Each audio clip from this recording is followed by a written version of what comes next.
Hey everybody, and welcome back. So this video is going to be a little bit different than a lot of videos I've done because I'm going to kind of target this at a specific airframe and just the way that it flew and how it really got my juices going. If you've followed me for a long time, you know my hobby life is model aviation and an ultralight project I'm working on. If you're new, basically my passion is building giant scale airplanes, and they normally had to be 150 inches or bigger, had to be my own design and something I built. But this one's going to be different because I have fallen in love with the Cessna 170 here. Now, right here in this picture, I've got the lighting system turned on. My basement's pitch black. It's lighting up my basement. But I'm going to do this video on the Cessna 170 that is made by Flex Innovations. And that's really rare for me that I'm talking about a specific manufacturer. I mean, most people know that I'm a Futaba pilot and I love the S-Bus, and that's pretty much the only manufacturer I've ever talked about. I mean, I do have a sponsor out there called RTL Fasteners that I use, and if you've seen my other videos, you'll see the link to their stuff. I'm not going to put it into this one because I'm just talking about the Cessna 170. Okay, so if you've followed me for any time at all, you know my passion had always been giant scale. And if it wasn't 150 inches or bigger, it just didn't get my juices flowing. And this is my MSL2 I designed and built, and I've got over 115 flights on it now, I think it is, or it's 125. I'd have to look at my little logbook. This was the C-130 I designed and built. This plane was 95% built, and a buddy offered me a bunch of money for it, and I sold it. This is my MSL1, 197-inch wingspan. I designed, and I had over 1,350 flights on this airplane. And then we had my B-36 project, which a lot of haters came out of the woodwork on this because I got it 99% done and ran out of money. And somebody offered me an enormous amount of money, and it kept funding my hobby. And I sold it. So that's just part of life, right? So what I'm going to talk about is the Cessna 170 that I absolutely fell in love with. And the backstory to this was at CEF this year. My friends Berger and Dean and some of the people from Flex Innovations had always told me, you know, Damon, we want you to fly one of our planes and just see what you think. So I flew what was called the Mamba, which was a biplane. And I'm not a real yank and bank person, but I tell you, this airplane looks like it's going to explode when you go straight down to a snap roll, and it doesn't hurt the airplane. So the Mamba was really neat, but it's not the DNA that I particularly like in an airplane. Okay, not where I'm at in my life right now, because I love to fly scale, and I mean really scale. I like to do low and slow figure eights. I like to land on one wheel, go down the runway, and take back off. I just kind of like more of a ballet, a smooth flying, very scale airplane. Then they had me test fly the RV8, I think it was, 6 or 8. I think it was RV8. I tell you, I really liked that airplane. I thought it was a really neat airplane. But then they had me test fly a Cessna 170. And I tell you, the slow flight characteristics in the airplane, the controllability, if that's the right word, of this aircraft was just beyond my imagination. Now, keep in mind, I build big airplanes that have cubed wing loadings, which give me just incredible light flying airplanes, if that's a right word. They don't stall easy. They're just a beauty to fly. And anybody who's followed me knows as you start coming down in scale on an airplane and your cubed wing loading isn't low, that airplane becomes very problematic. Okay?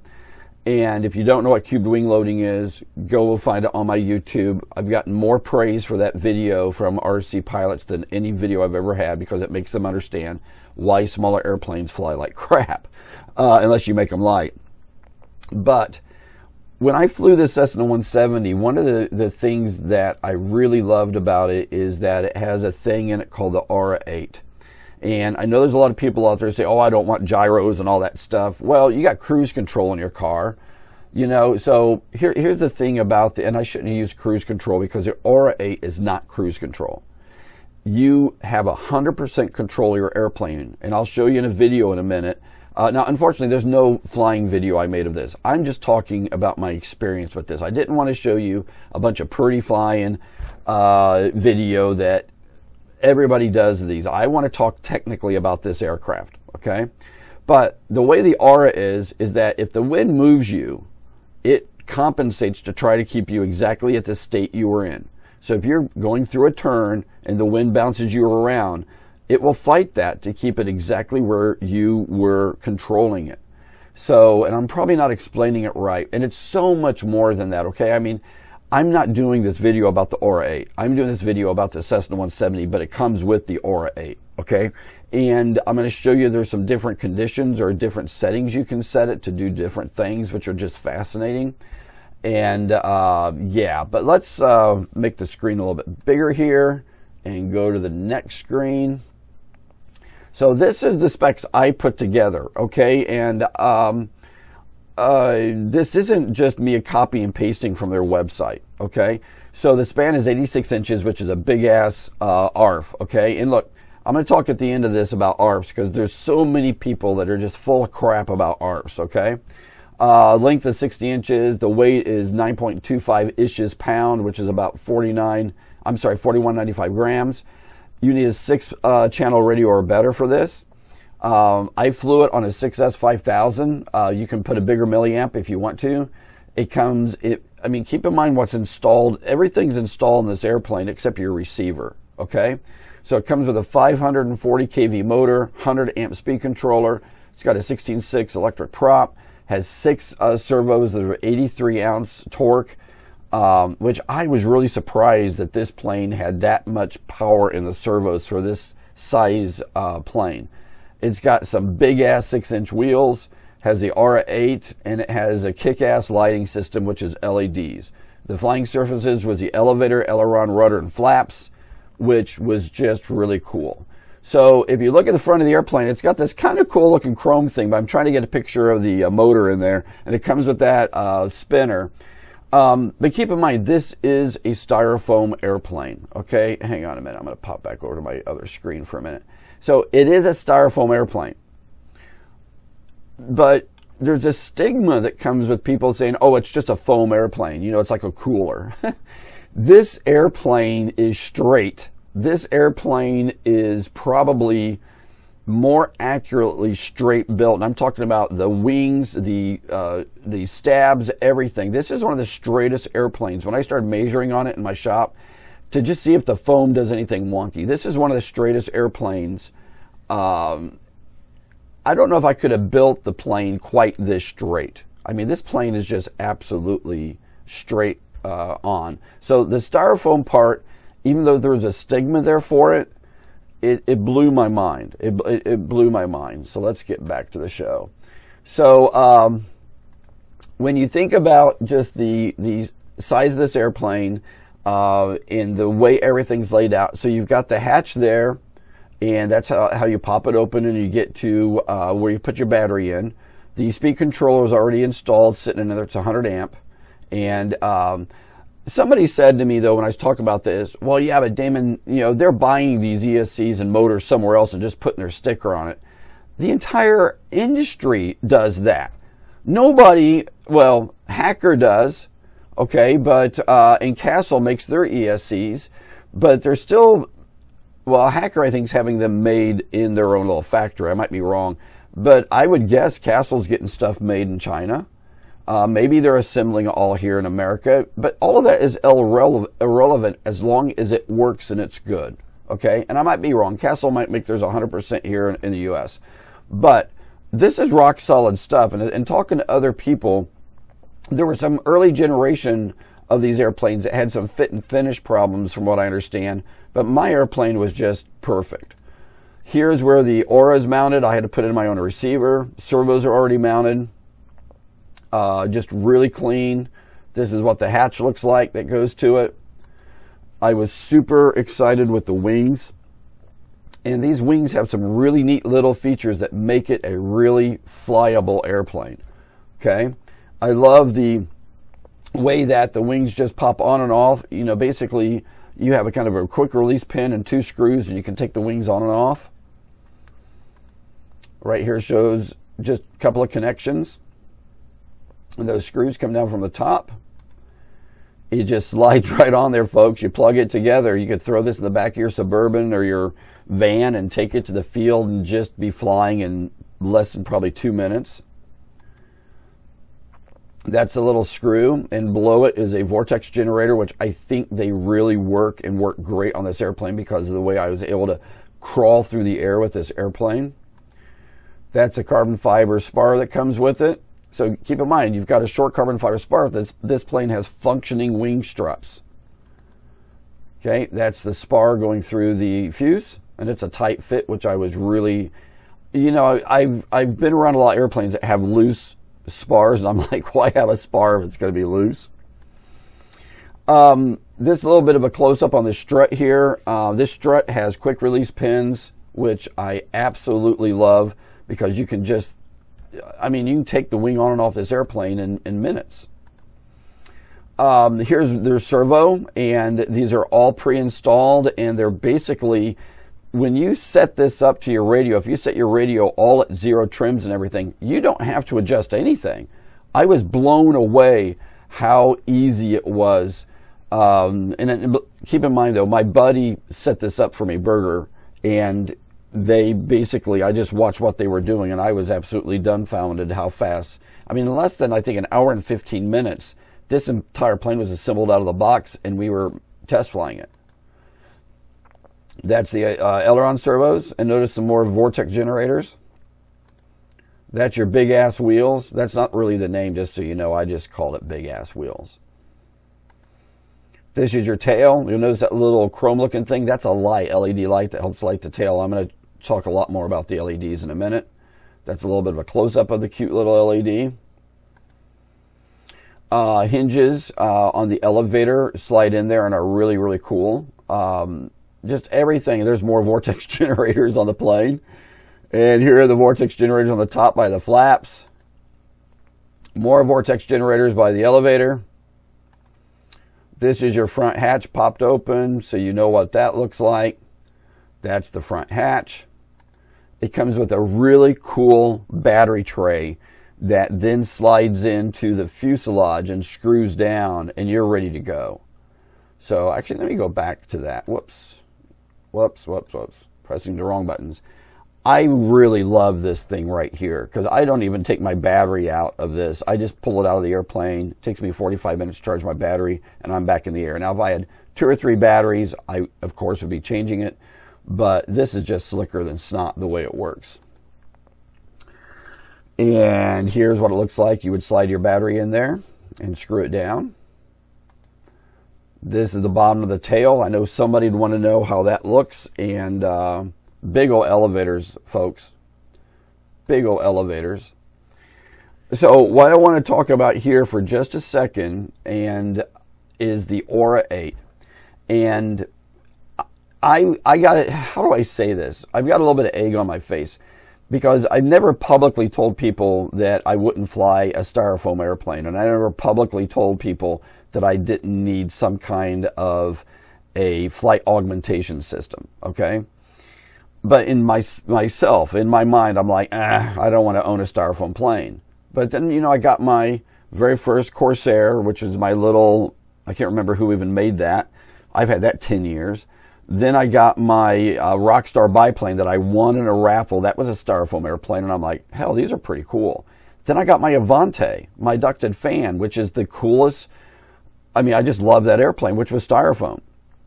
So when my friend Berger and Dean and the Flex guys were like, you know, would you test fly the planes? Well, when I fell in love with this Cessna 170, and I want to be totally transparent here, I went back to my trailer at Ceph, and sitting in my trailer was a box. And in the box was a 170. It made me really uncomfortable because I don't like taking gifts from people. I don't like getting things from people. But they're like, Damon, fly this airplane. You're going to love it. You already test flew it. This is yours. You know, thanks for everything you do for the hobby. Thanks for all your videos. Thanks for everything you do, but it's our gift.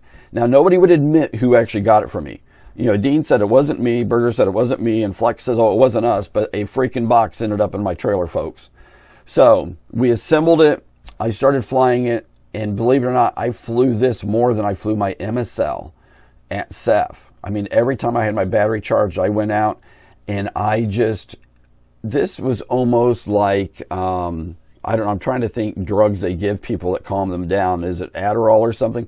This was my calming medication. I have so much fun flying this airplane. So what I want to do here is I want to go back to the main screen for a minute, and then I want to show you a brief little video here. Let's see if this works. Okay, so right here I'm going to move the controls. That's the ailerons. Going to do the elevators and the rudder. Okay, this is with the aura off. I'm going to cycle the flaps here. Okay, so I've got a 3-position switch on my radio, and that was it with just the aura off. Now this is with the aura on. I have the same kind of controls, but watch, and I don't know if you can see this, and it's unfortunate. I probably should have done some zoom up, but when I move this, see that rudder move just a little bit? When I move it up and down, the elevator's moving. When I roll the plane here, you can see the ailerons just barely move. The aura is trying to keep the plane in the condition, or the how do I say it, the 3-dimensional place it was at. And it makes a bad pilot look good, a good pilot look great, and personally it makes me look like John Holmes when I'm flying the plane. I mean, it's just incredible. So this is another condition where now your flaps are working. This is what I call the aerobatic one. Look at all the travel there. This is really cool. Now I don't like flying aerobatics with scale airplanes, but you can still fly 3D with this thing. And this isn't even the expert mode. Okay, there's still an expert mode set up in this airplane where you can make it, I think it's called Crow for air brakes and all this other neat things, which I'm going to do down the road and make another video on this. But this is just kind of what's going on there. Okay, so this is just slicker than snot, folks. I mean, this is really, really neat. So let me go back to this. So I'm in love with this Cessna 170. I mean, I'm probably going to fly this virtually all the time. I mean, this weekend there's a fly-in up at the AMA headquarters called Neffy. And even if I can't get the MSL2 packed up in the trailer, I'm going to throw this in the back of my Suburban and go up there and just take this to fly. I've never been so enchanted by any aircraft in my life with the way this flies. And I will do a flying video on it. I'll do a video where I put the camera on the tail, just like I have all my other videos where I test aircraft. But one of the things that is really neat about this airplane, and it may be the vortex generators, I have no idea. But this airplane just will fly so slow, and you still have complete command of it. It doesn't really start to get sluggish. It doesn't get sloppy. You know, all of my giant scale airplanes, when I get them really close to stalling, you really feel like you're horsing it around. And this airplane, now that's not the aura helping me there. That's just, it's a great airframe. The aura is, like I said, if it's really, really windy, it makes a bad pilot look good, good pilot look great, and it makes me look like John Holmes. So I'm telling you, folks, I'm blown away by this airplane. And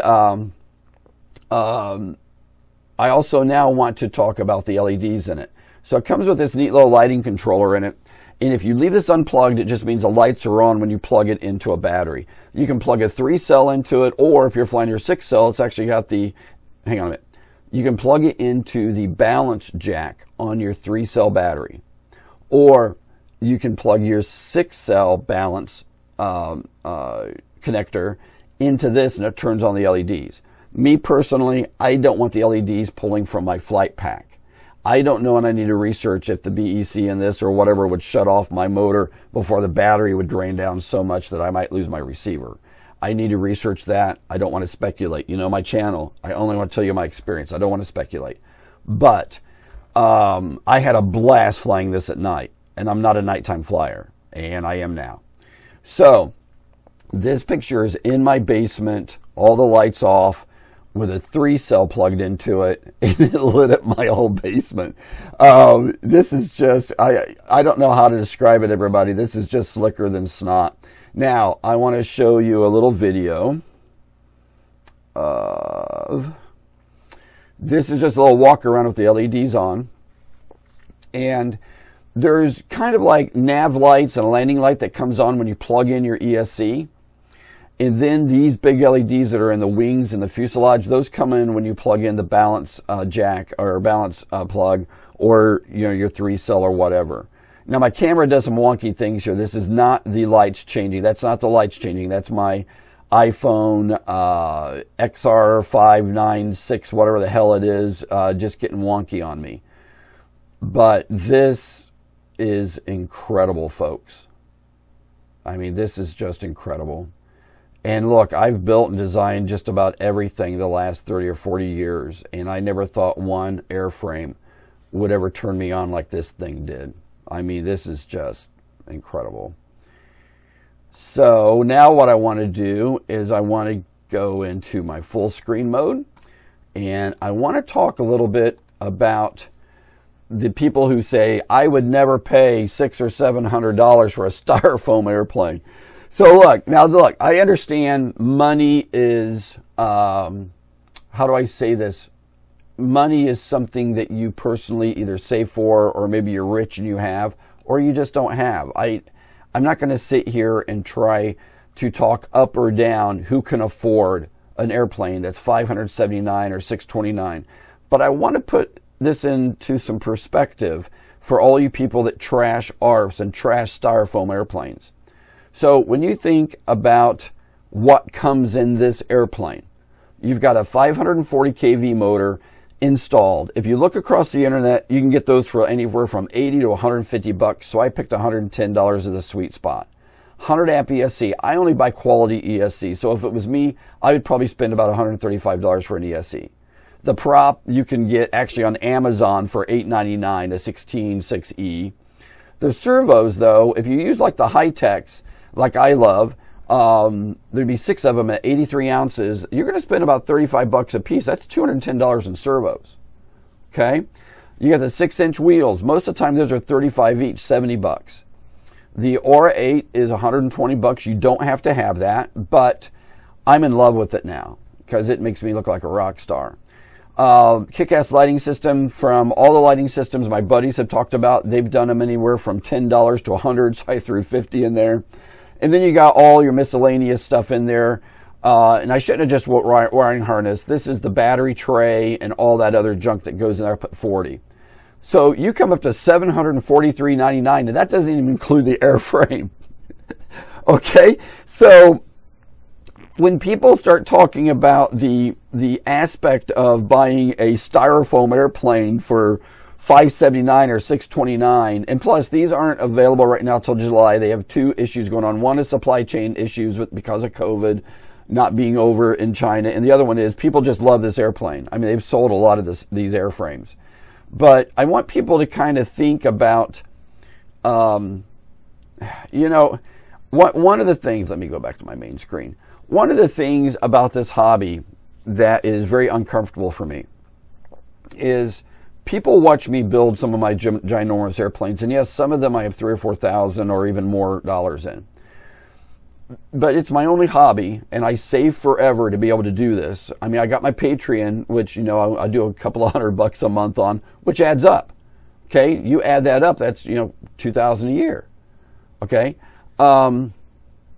I've got my YouTube now making like $100 a month, which isn't crap, but it is. It all adds up. Okay, so when people talk about, I would never spend $700 on an ARF, you're going to spend that on the hardware. And then you get an ARF that's built straight and it's sturdy. I hate to share this because if you've been watching my videos, you know that I have flown for over 15 years without a crash. At CEF, I have what I call my first crash in 15 years this year. When I was test flying the Cessna 170 that's not mine, I was going down the runway on one wheel. And keep in mind, I'm used to flying 188-inch airplanes. So my perspective was completely off flying an 86-inch wingspan plane. There's grass that's about 12 inches high on the other side of the runway. And right as I went to pull off the ground, I hit that and it cartwheeled me into the grass. and it was petrifying to me. I'm like, oh my God, I just crashed somebody's plane. So we all jumped in the golf cart, ran over there, and the front right gear had been bent in about 5 degrees. So evidently when it cartwheeled, it went sideways and landed on that gear and bent it in. But the rest of that 170 didn't even have a scratch on it. So this is one tough ass styrofoam airplane, people. And I tell you, I know they're going to come out with some other colors. Hell, I might buy another one just to have a different color. Oh, and here's another cool thing. You can get floats that have lights in the floats, so you can night fly on a lake, and they also have snow skis for it. And there's also some kind of glider tow option on it that I don't know anything about. And believe me, this airplane on 6S, with full flaps, I can be off the ground in like, I don't know, 18 inches, pull the flaps back and go vertical and fly almost out of sight vertical. Now, no real Cessna 170 is going to do that. But if you're a yank and bank and a 3D pilot, this plane will fly 3D. I didn't fly mine 3D because I don't know how to fly 3D, but I watched somebody else fly a 170 3D, and I'm sitting here thinking, holy cow. But I don't want to fly 3D because I'm a scale guy. So I'm going to get this video shut down now, everybody, because I could rant about this airplane for an hour. And I am not a sponsored pilot by Flex. Though down the road I might want to be, because I tell you, everything they build is golden. I mean, I'm not sitting here, and yes, I got the airplane free, but that's not the reason I'm making this video. If you've seen any of my 250 plus videos in the past, you know I do a video about everything I touch in model aviation. And to me, this is the coolest plane out of the box, assembled in about an hour and 15 minutes into the air. And this is a crazy thing is that I don't even know if we checked the CG on the airplane. We might have, but we popped the battery in. I mean, the plane is, I don't know. I don't know how to describe just how cool I think this plane is. Yes, I'm going to keep building my giant scale airplanes. Okay, I'm not going to end up with a whole hangar full of foamy planes. I promise. But I'm in love with this plane, and that's all I can say about it. So if I'm ever at an airfield and I've got mine, come up and ask if you can fly it. If you're at all a proficient pilot, I'll let you fly it. If you pile drive it into the ground, I might be a very sad person. But that's it, everybody. Hey, thanks. If you're watching the video this long, please, you must like what I'm doing. Like and subscribe. Share my videos. Yes, this is an endorsement for the Flex Cessna 170, okay? I've tried my whole life to go without, pimping a product, but this is absolutely a cool airplane. So I'll talk to you next time.